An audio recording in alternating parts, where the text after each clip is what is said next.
Jadi terhadap saksi-saksi yang diambil keterangannya dalam tahap penyelidikan kali ini, dalam proses pendalaman, dilakukan klarifikasi, adalah terkait dengan peristiwa-peristiwa yang sedang didalami. Ya, dari mulai dugaan pencemaran nama baik hingga dugaan penghasutan. Penanganan perkara yang sedang dilakukan oleh rekan-rekan kami dari Subdit Kamnet Ditreskrim Polda Metro Jaya. Update kegiatan penyelidik yang dilakukan kemarin hari Senin tanggal 7 Juli 2025 dari 7 orang saksi yang rencana akan dilakukan klarifikasi oleh Subdit Kamnet. 6 diantaranya telah hadir memenuhi panggilan atau undangan, memenuhi undangan dari penyelidik dalam rangka klarifikasi terkait peristiwa yang dilaporkan dan yang sedang didalami. Dari ke-6 saksi yang telah diklarifikasi tersebut, rata-rata mengalami proses klarifikasi selama 1,5 jam hingga 2 jam lebih sedikit, ya. Kemudian terhadap para saksi ini dilayangkan beberapa pertanyaan berkisar dari 34 sampai 53 pertanyaan. Saksi yang hadir kemarin yang pertama adalah Saudara HMRF. Kemudian Dr. HES, kemudian KTR, kemudian yang keempat Dr. RH, yang kelima RE,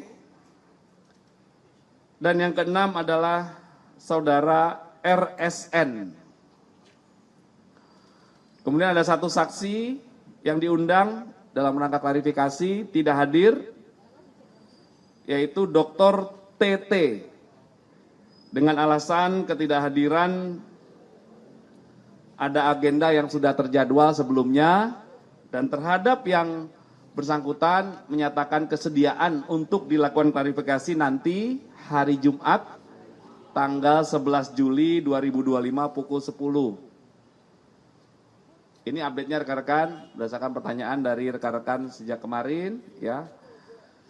Inilah update yang sedang dikerjakan oleh rekan-rekan kami dari Subdit Kamnet Ditreskrim Polda Metro Jaya. Ya.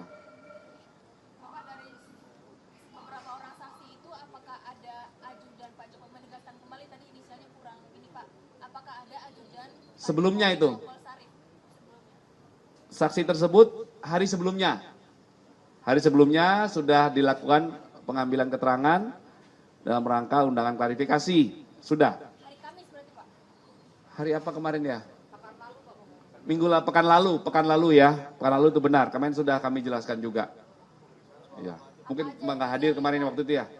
Ya. Apa aja yang digali terhadap? Jadi terhadap saksi-saksi yang diambil keterangannya dalam tahap penyelidikan kali ini, dalam proses pendalaman, dilakukan klarifikasi, adalah terkait dengan peristiwa-peristiwa yang sedang didalami.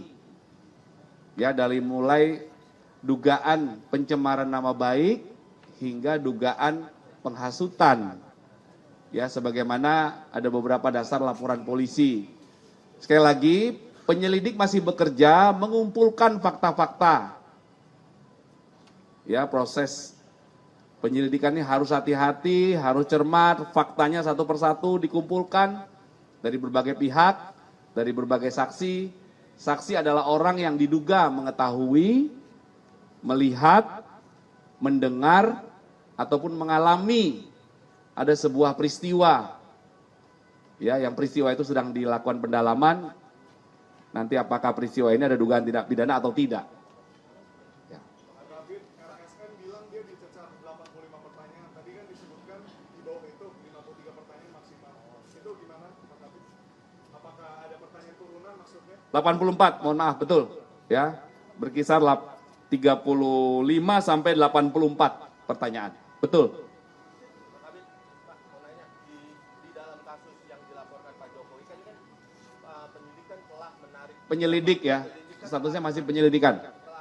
Baik ya, jadi kami pernah sampaikan di Direktorat Res Narkoba waktu itu, ya habis press release.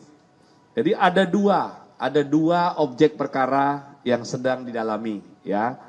Yang pertama, objek perkaranya adalah dugaan tindak pidana fitnah yang diketahui dari akun media sosial dengan tuduhan pelapor, ya pelapornya saudara Insinyur HJW, ya dengan tuduhan pelapor memiliki ijazah S1 palsu, skripsi palsu, berikut lembar pengesahannya. Ini objek perkara peristiwa pertama yang didalami, yang ada pelapornya, namun terlapornya masih dalam penyelidikan.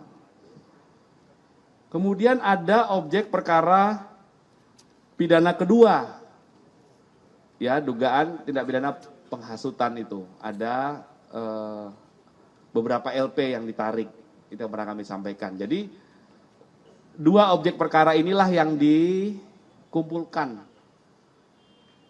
fakta-faktanya dalam tahap penyelidikan.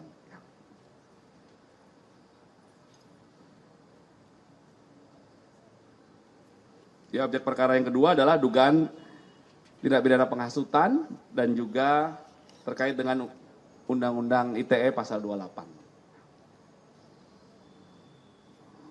Jadi ada dua peristiwa besar yang didalami. Itu ya, jadi rekan-rekan harus juga memahami ada dua peristiwa itu.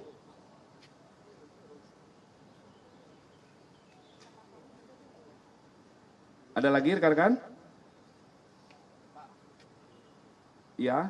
Berarti yang tadi objek yang kedua itu pelapor itu sesuai sama yang ada di Polres itu ya masih sama? Ya, ada 6 ya, 6 LP ya, 6 LP ya. Ada tanya nggak? 6 LP. Ini kena disappearing message. Ya kemarin pernah kami sampaikan tuh Mas di narkoba ya, ada 2. Nggak ada ya, nanti minta lagi aja.